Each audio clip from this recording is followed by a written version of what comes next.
साथियों नमस्कार। मैं छबड़ा विधानसभा 196 से अपने चुनाव का भाग्य आजमा रहा हूँ और 6 तारीख को सुबह 11 बजे छबड़ा एसडीएम कार्यालय पर उपस्थित होकर अपना नामांकन दाखिल करूँगा।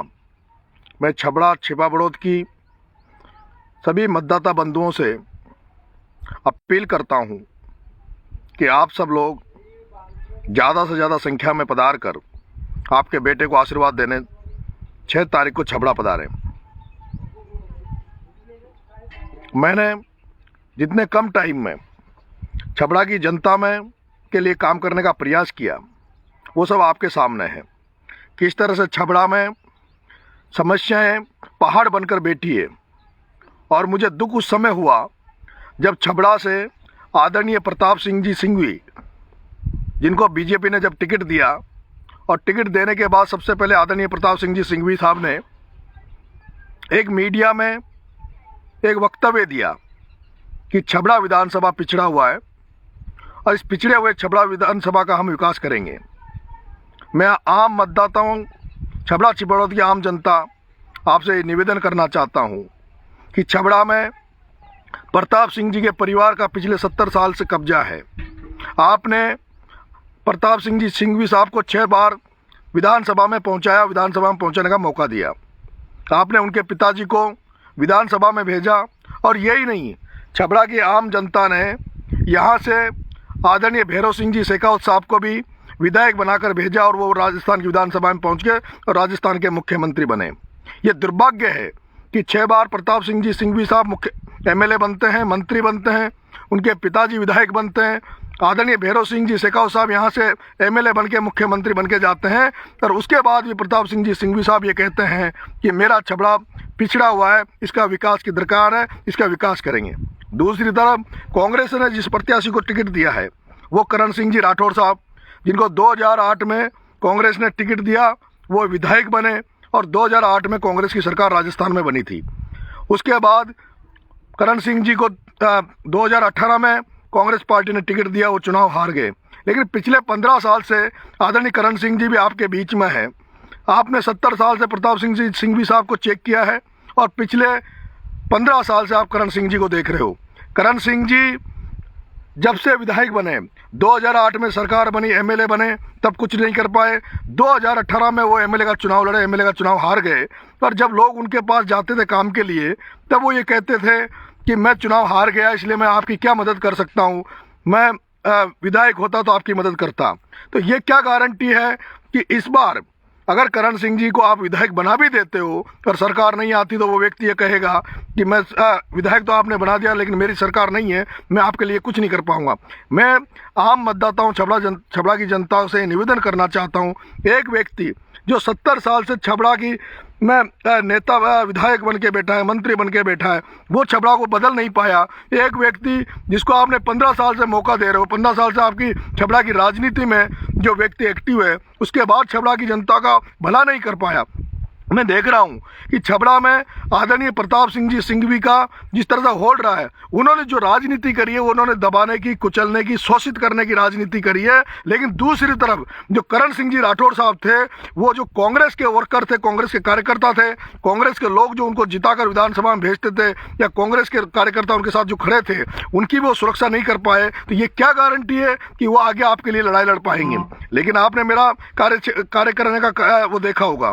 पिछले दिनों मैं जब छबड़ा में गया तो मैंने देखा कि वहाँ लाइटों की बड़ी समस्या थी, बिजली वहाँ आती नहीं है और थर्मल पावर प्लांट जो लगा हुआ है छबड़ा में, उस थर्मल पावर प्लांट में यहाँ के जो युवा साथी हैं उनको एक व्यक्ति को रोजगार नहीं है। सारे जितने भी रोजगारी हैं वो बाहर के लोग हैं, प्रवासी आकर छबड़ा में बस रहे हैं, छबड़ा का वातावरण गंदा कर रहे हैं। आपने देखा होगा पिछले समय छबड़ा में एक दंगा, हिंदू मुस्लिम का दंगा कराया गया और इन्हीं नेताओं के द्वारा दंगा कराया गया जिसमें दोनों तरफ का बहुत बड़ा नुकसान हुआ। मैं चाहता हूँ कि मैं ऐसी राजनीति छबड़ा में करूं जो अमन चैन की राजनीति हो। अगर आपका बेटा, जब दंगा छबड़ा में दंगा हुआ था हिंदू मुसलमान का, अगर आपका बेटा वहां होता तो चाहे मुझे अपनी कुर्बानी देनी पड़ती, लेकिन मैं आपके बीच में खड़ा मिलता, वहां की संवेदनाओं को मैं पहचानते हुए वहां के लोगों की सुरक्षा करने का काम करता। वहां जो दुकानें जलाई गई, वहां जो आर्थिक नुकसान हुए हैं, आज भी उनकी भरपाई नहीं हुई, आज भी लोगों पे झूठे मुकदमे दोनों तरफ से लगाए जा रहे हैं और निर्दोष लोगों को फंसाने का प्रयास किया जा रहा है। मैं आप सबकी सुरक्षा करने का काम छबड़ा में करूंगा। आपने मेरा देखा होगा, अभी मैं वार्ड पंच भी नहीं हूँ, वार्ड मेंबर भी नहीं हूँ, फिर भी मैंने मेरे से जितना हुआ हाड़ौती की जनता के लिए लड़ाई लड़ने का प्रयास किया। और आपने देखा होगा, आपके लिए इन पिछले 1-1.5 महीने में भी 2 बार आपका बेटा जेल गया और जेल जाने के बाद बहुत से मुकदमे लगे, बहुत से संकट झेले, लेकिन आपका बेटा घबराया नहीं। अगर आप मुझे छबड़ा से मौका दोगे तो मैं आपको भरोसा देता हूं, मैं आपको विश्वास देता हूं कि छबड़ा की जनता के लिए दिन रात मेहनत करूंगा, आपके गरीबों की मदद करूंगा, जो कमजोर लोग हैं उनके आंसू पहुंचने का काम आपका बेटा नरेश मीणा करेगा। मैं जानता हूं आज जो किसान जो खेती बाड़ी कर रहे हैं, उन किसान जो खेती बाड़ी कर रहे हैं, लाइटें आती नहीं है, और लाइट अगर सरकार लाइट भी दे रही है, बिजली भी दे रही है, तो वो रात के समय दे रही है। किस तरह से रात के समय किसान, जब आम जनता खेतों में पड़े रहते, रात भर उनको परेशान किया जाता है। आपके बेटे को एक बार मौका दे दीजिए, किसी भी किसान को कोई समस्या नहीं होगी। जो युवा, जो बेरोजगार छबड़ा की धरती में जो घूम रहे हैं, उन युवाओं की लड़ाई उनका भाई लड़ेगा, किसानों की लड़ाई उनका बेटा लड़ेगा। मैं आपसे अपील करना चाहता हूं कि मैं 6 तारीख को नामांकन सुबह 11 बजे छबड़ा एसडीएम कार्यालय पहुंचूंगा और अपना नामांकन भरूंगा।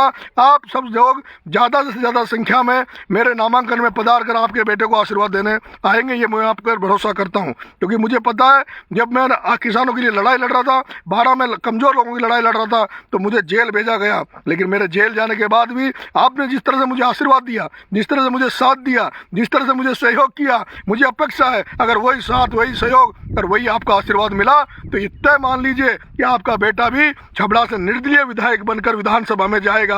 और विधानसभा में जैसे अब तक आपने बाहर के बड़े बड़े नेताओं के भाषण सुने होंगे, उनकी हुंकार सुनी होगी, आपका बेटा भी अगर निर्दलीय बनकर विधानसभा में पहुंचेगा तो उसी बलजीत यादव की तरह, उसी हनुमान बेनीवाल की तरह, उसी राजेंद्र गुड्डा की तरह आपका बेटा भी राजस्थान की विधानसभा में आपकी छबड़ा की बात को मजबूती से विधानसभा में रखेगा। आपके हकों की लड़ाई को हमेशा मजबूती से खड़ा होकर किसी भी कुर्बानी देने के बाद भी आपकी लड़ाई में पूरी दमखम से लड़ूंगा, ये भरोसा मैं आपको देता हूं। और मुझे विश्वास है कि आप मुझे 100% आशीर्वाद देंगे।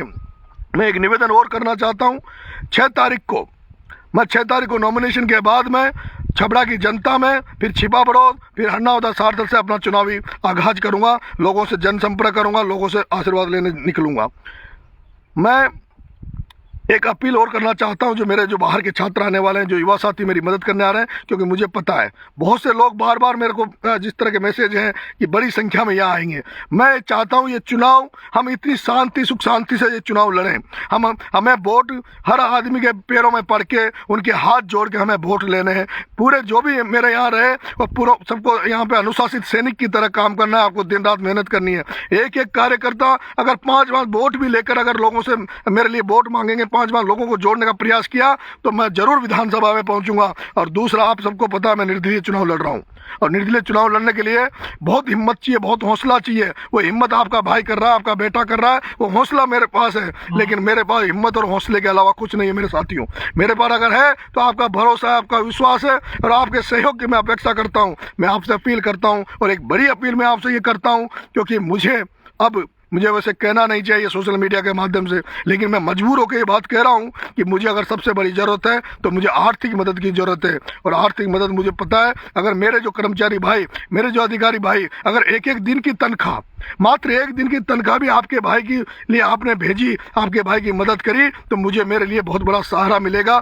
और इसी के साथ मैं आपसे निवेदन करना चाहता हूँ, जहाँ कहीं भी बैठे हो, जहाँ कहीं भी हो, आप मेरे नामांकन के लिए मेरी मदद करें। जो अधिकारी कर्मचारी नहीं आ सकते हैं, वो अपने परिवार के लोगों को भेजें, साधनों भेजें, क्योंकि मेरे पास अब कुछ नहीं है।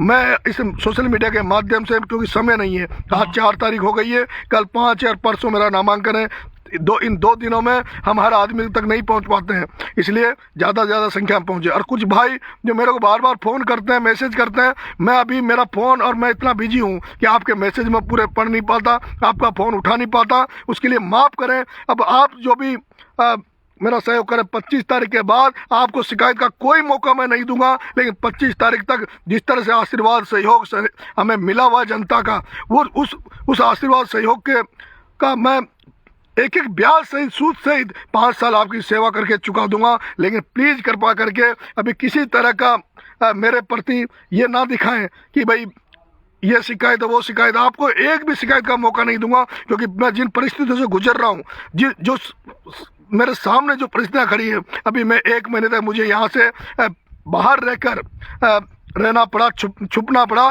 क्योंकि यहाँ की प्रशासन, यहाँ की पुलिस जिस तरह से मुझे भगोड़ा घोषित करके मेरे पे राजपासा लगा के मुझे 1 साल के लिए परमानेंट जेल में डालने का प्रयास कर रही थी, उससे बचने के लिए मैं लोगों से दूर था। और अभी भी आया हूँ, अभी भी मुझे डर है कि हो सकता है मुझे पुलिस चुनाव लड़ने ना दे, मेरा नामांकन रद्द करा दे। और यही कारण है कि मैंने अपनी सुरक्षा के लिए मेरी पत्नी का नामांकन डलाया है। अगर मेरे साथ कुछ दुर्घटना होती है, मेरे साथ कोई इस तरह की कोई घटना होती है कि मुझे चुनाव से लड़ने से रोका जाएगा, तो उस कंडीशन में फिर मैं अपनी पत्नी मेरी चुनाव लड़ेगी। और मैं आपसे अपील करना चाहता हूं कि अगर मेरी पत्नी भी अगर चुनाव लड़े तो उसका चुनाव भी आप सब लोग संभालोगे। मुझे भरोसा पूरे राजस्थान का जो जागरूक व्यक्ति है, आप सब लोग आके मेरे को चुनाव लड़ोगे। राम राम साहब।